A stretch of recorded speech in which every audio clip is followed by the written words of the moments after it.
Topikorik ez da falta futbolean eta batek ala dio. Baloiak sartu nahi ez duenean ez dela sartuko.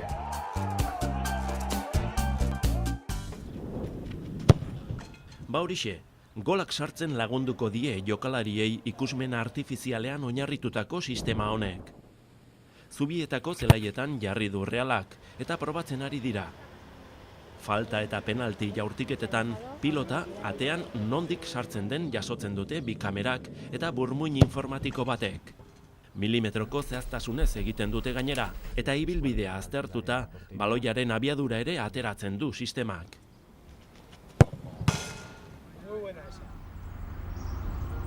Visiona enpresak garatu du teknologia, Nafarroako Unibertsitate Publikoko spin-off batek. Hemen, Iruñeako Jeronimo de Allanz IGIG zentroan, bizilagun ditu nanoteknologia, sentsorika edo gizarte ingeniaritza proiektuak. Ikerlariok unibertsitateko irakasleak dira, ikusmen artifizialean adituak. Euren lana, makinei ikusaraztea da, baina nola lortzen dute hori? Bueno, eso serían los ojos artificiales. Hauek gure sistemaren begi artifizialak dira. Zubietakoa horrelakoa da. En el caso de Zubieta, pues han bi kamera jarri ditugu. Bueno, aquí hemen optika daramate eta irudiak nahiko abiadura handian jasotzen dituzte. 60 edo 70 frame segundoko. Eta biak sinkronizatuta daude. Y están las dos sincronizadas. Vale, al final, azkenean guk kamerekin lortzen duguna zera da, irudien zenbakizko adierazpena, adierazpen matematikoa. Informazio hori abiapuntu hartuta erabilpen ugari sor daitezke. Adibidez, irudimentsioko irudi digitalak robot bati esan diezaioke nola eta nondik heldu objektu bati. Piezen kalitatea ere neur daiteke ereduarekin konparatuz, edo terren baten gurpilek zenbaterainoko higadura jasan duten adierazi. Are gehiago, artifizialki ikusitakoaren kopiak egin ditzakete irude inprimagailuek. Honek berriz mugitzen diren objektuak irakurtzen ditu. Erradioterapian erabiltzea pentsatu dute. Mugitu arren, pazienteak, izpiak beti leku berdinean jasoko dituela ziurtatzeko. Con este sistema pues llegamos a sistema honekin segundoko 20 eta 30 irakurketa bitartean egiten ditugu. Eso significa que somos capaces de generar una nube de pertsona batek begiak kliskatzeko behar duen denboran, irude puntuen hodei bat sortzen dugu guk. Más o menos en parpadear. Sistema honek kamera bat eta argi egituratua erabiltzen du. Baina makinek beste modu batzuk ere badituzte ikusteko. Laserraren laguntzaz, hainbat kamera elkarlanean.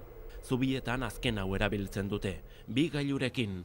Sistemak ikusteko triangelaketa baliatzen du, hau da, kamera bakoitzak jasotzen duen informazioa bateratuz lan egiten du. Para que el público de a pie lo entienda, es una jendeak uler dezan, tenisean erabiltzen den belatz begi sistemaren antzekoa da. El sistema del ojo de halcón.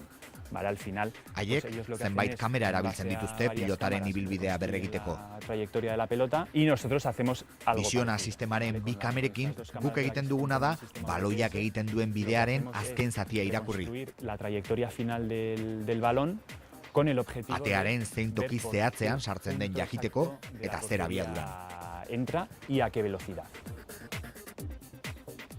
Horretarako, bi begiek, bi kamerek berdin ikusi behar dute. Kalibratu egin behar dira aurretik, panel honen laguntzaz. Aquí vemos las dos imágenes que captura. Hauek dira kamerek jasotzen dituzten bi irudiak. Identificar egiten duguna da bakoitzean baloia identifikatu. Eta gero, kamera bata bestearekiko kokatuta ditugunez, una cámara con respecto de la otra, que esos datos kalibrazioari esker, de calibración, ya somos baloiaren irude koordenatuak lor ditzakegu. Coordenadas 3D. Hortik, kokapenaren eta abiaduraren informazioa irteten da, eta informazio hori kudeatzeko ordenagailu programa edo aplikazio bat sortu dute ikerlariek. Erabiltzaileak, futbol entrenatzaileak eta teknikariak izango dira. Lo que puede hacer el entrenador es diseñar. Entrenatzaileak diseinatzen du trebatze saioa. Con la aplicación Aplikazioan zehaztu egiten ditu hainbat parametro. Parte hartuko duen jokalari kopurua, nondik jaurtiko duten, penalti puntutik, atetik 20 metro ezkerrera, nahi duena. Txantilloi hauek erabil ditzake tokia zehazteko eta beste hauek puntuazioa erabakitzeko. Bestelako aldagai batzuk ere sar daitezke. Zelaia bustia dagoen, jokalariak nekatuta edo atxeden hartuta dauden, horrek guztiak gero jaurtiketak ebaluatzeko balioko du. Datu base batean gordetzen da informazioa, gero estatistikak egiteko. Asmoa da, informazio hori guztia realeko teknikarientzat lagungarri izatea, entrenamenduak prestatzeko eta batez ere erabaki taktikoak hartzeko. Oinarri objektibodun erabakiak printzipioz zuzenagoak. Adibidez, nork jaurtiko ditu faltak ezkerretik? Lerro hauek jokalari bakoitzak jaurtiketetan lortu duen puntu kopuru erakusten dute. Okerrera edo hobera egin duen argi ikusten da, eta beste jaurtitzaileekin konparatzea erraza da. Egia da futbola dela joku ireki bat, oso irekia, eta variable asko daudela errendimenduan eragina dauketena. Baina, adibidez, balon parado jokalarietan, kontrola gu daukagu, hortan bai eragina izan dezakegu bai entrenamenduetan eta bai ebalaketan, eta zenbait eta objektiboagoa izatea komenigarria da. Ikusmen artifizialaren saiakera hau ez da realak teknologia erabiltzen duen lehen aldia. Anoetan, partiduetan erabiltzeko kontrol sistema bat dute jarria. Jokalari bakoitzaren jarraipena egiten du, datu fisikoak eta taktikoak jasoz. Entrenamenduetan teknologia gehiago, GPS-a, zelula fotoelektrikoak, giza faktorea ahaztu gabe. Jokalari batek ondo botatzen baldin badu, baina bai nekea dagolako edo konfiantzari ez dagolako, agian beste batek egingo du. Baina hala ere, pentsatzen dugu zenbait eta objektiboa gehan prozesuan eta beraien garapenean bakoitzaren hobekuntza izango dela. Oraindik jarri berria da sistema, baina realeko arduradun teknikoak ikusmen artifizialari etekin handiagoa nola atera pentsatzen hasi dira.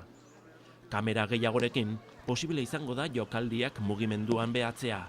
Pase luzeak, erdiraketak edo erremateak zenbateraino diren zehatz neurtuko luke makinak. Hala ere, lehenik, ikusmen artifizialak emaitzetan benetako eragina duela ikusi behar da. Sistema garatu dutenek uste dute baietz. Espainiako lehen maila eta Ingalaterrako Premierren azken 5 urteetan jokatu diren partiden emaitzak aztertu dituzte, eta ikusi dute norgehiagoken 60%tik gora berdinduta edo gol bakar bateko aldearekin bukatzen direla. Eta mailari eutsi edo jaisteko aldea puntu bakarrekoa izaten ari da batez beste ia urtero. Beraz, penalti edo falta jaurtiketa batean asmatzeak zerura edo infernura eraman zaitzake.